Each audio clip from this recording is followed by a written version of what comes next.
दोस्तों इस वीडियो में हम लोग टैक्सेशन का कॉन्स्टिट्यूशनल वैलिडिटी देखेंगे कि वो कॉन्स्टिट्यूशनल होता है या अनकॉन्स्टिट्यूशनल होता है। देखिए कोई भी एक्ट होता है, कोई भी लॉ होता है, वो अगर पास होता है, लेजिस्लेचर होता है, वो अगर कॉन्स्टिट्यूशनल के प्रोविज़न के अगेंस्ट हो तो उसे कहा जाएगा कि वो अनकॉन्स्टिट्यूशनल है या अल्ट्रा वायर्स उसको कहा जाएगा। Ultra vires, ULTRA, ultra vires.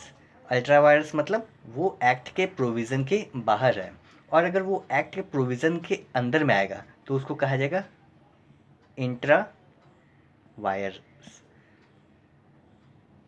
इसको कहा जाएगा इंट्रा वायर्स, मतलब अगर वो कॉन्स्टिट्यूशनल वैलिडिटी, कोई भी कॉन्स्टिट्यूशनल के जो भी आर्टिकल है या प्रोविजंस हैं उनको अगर कंट्राडिक्ट नहीं करता है तो उसको कहेंगे हम लोग इंट्रा वायर्स। अगर कंट्राडिक्ट करता है तो उसको अल्ट्रा वायर्स कहेंगे।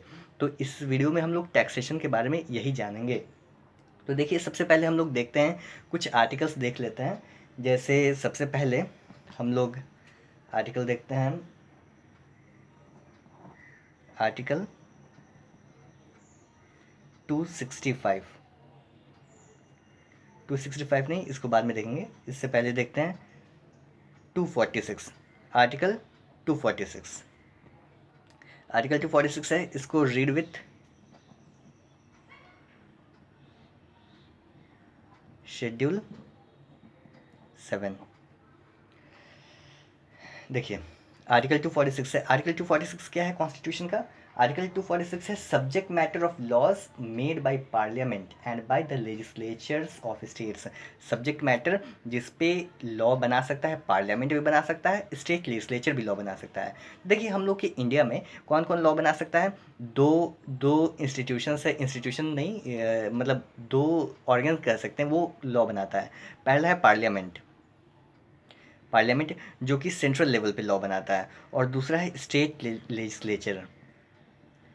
स्टेट लेजिस्लेचर, ये है स्टेट लेजिस्लेचर है, ये अपने विद इन द स्टेट के लिए लॉ बनाता है। तो आर्टिकल 46 कहता है 246 कहता है कि सब्जेक्ट मैटर जिस पे पार्लियामेंट और स्टेट लेजिस्लेचर दोनों लॉ बना सकते हैं। और इसको रीड करना है शेड्यूल 7 के साथ। शेड्यूल 7 क्या है? शेड्यूल 7 में 3 लिस्ट दिए हुए हैं।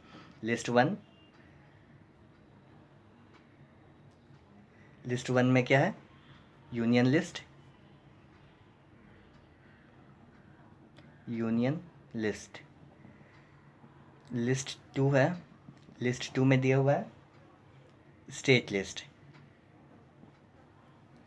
और लिस्ट थ्री क्या है? ये कॉन्करेंट लिस्ट है, कॉन्करेंट लिस्ट। देखिए जो यूनियन लिस्ट है, यूनियन लिस्ट में वो मैटर्स हैं जिनमें यूनियन यानी भारत सरकार जो है, सेंट्रल गवर्नमेंट, वो आपको उस मैटर पे जो भी यूनियन लिस्ट में है, इस लिस्ट में उस मैटर में गवर्नमेंट है, इंडियन गवर्नमेंट है, सेंट्रल गवर्नमेंट है, वो लॉ बना सकती है। स्टेट गवर्नमेंट में कौन बना सकता है? स्टेट गवर्नमेंट में राज्य सरकार यानी स्टेट गवर्नमेंट, स्टेट गवर्नमेंट दिया हुआ है, स्टेट गवर्नमेंट बना सकती है लॉ। और कॉन्करेंट लिस्ट में वो सारे मैटर्स दिए हुए हैं जिनमें central government and state government दोनों लॉ बना सकते हैं, वो कॉन्करेंट लिस्ट दिया हुआ है। तो हम लोग का आर्टिकल 246 रीड विथ शेड्यूल 7, ये ध्यान में रखिएगा। अगर टैक्सेशन के प्रोविज़न में ये आर्टिकल्स आते हैं। Article 246 read with schedule 7। दूसरा आर्टिकल देखते हैं, आर्टिकल कौन सा है दूसरा? आर्टिकल 254। आर्टिकल 254, आर्टिकल 254 क्या कहता है कि inconsistency between laws made by parliament and laws made by the legislature of states. Parliament parliament law बनाया, मान लीजिए किसी मैटर पे पार्लियामेंट लॉ बना दिया, और उसी मैटर पे स्टेट लेजिस्लेचर भी लॉ बनाता है। स्टेट लेजिस्लेचर, पार्लियामेंट लॉ बनाया, उसी मैटर पे स्टेट लेजिस्लेचर भी लॉ बनाया। और दोनों अगर इनकंसिस्टेंट होते हैं, एक दूसरे के इनकंसिस्टेंसी में होते हैं, पार्लियामेंट्री लॉ जो होता है वो कुछ और कहता है और स्टेट लेजिस्लेचर के द्वारा जो लॉ बनाया जाता है वो कुछ और कहता है, तो ऐसे सिचुएशन में कौन सा लॉ प्रिवेल करेगा? पार्लियामेंट का जो लॉ होता है, सेंट्रल गवर्नमेंट के द्वारा जो लॉ बनाया हुआ होता है वो प्रिवेल करेगा, और स्टेट लेजिस्लेचर का जो लॉ होता है वो वॉइड होगा। उस एक्सटेंट तक वॉइड होगा जिस एक्सटेंट तक वो कंट्राडिक्ट कर रहा है पार्लियामेंट्री लॉ से, सेंट्रल गवर्नमेंट के लॉ से कर रहा है, उतना तक वो वॉइड होगा। तो हम लोग ये दो आर्टिकल देखें, 246, 254। अब तीसरा देखेंगे और ये इम्पॉर्टेंट है, यही कहता है आर्टिकल टैक्सेशन के regarding. Article article 265, article 265, article 265 क्या कहता है? Taxes not to be imposed save by authority by law. कहता है कि 265 कहता है कि टैक्स तभी इम्पोज किया जा सकता है जब टैक्सेशन का कोई भी टैक्स लिया जा रहा है उसके अकॉर्डिंग, उसके रिगार्डिंग कोई लॉ बना हुआ है तभी, अदरवाइज टैक्सेशन नहीं लिया जा सकता है। 265 ये कहता है।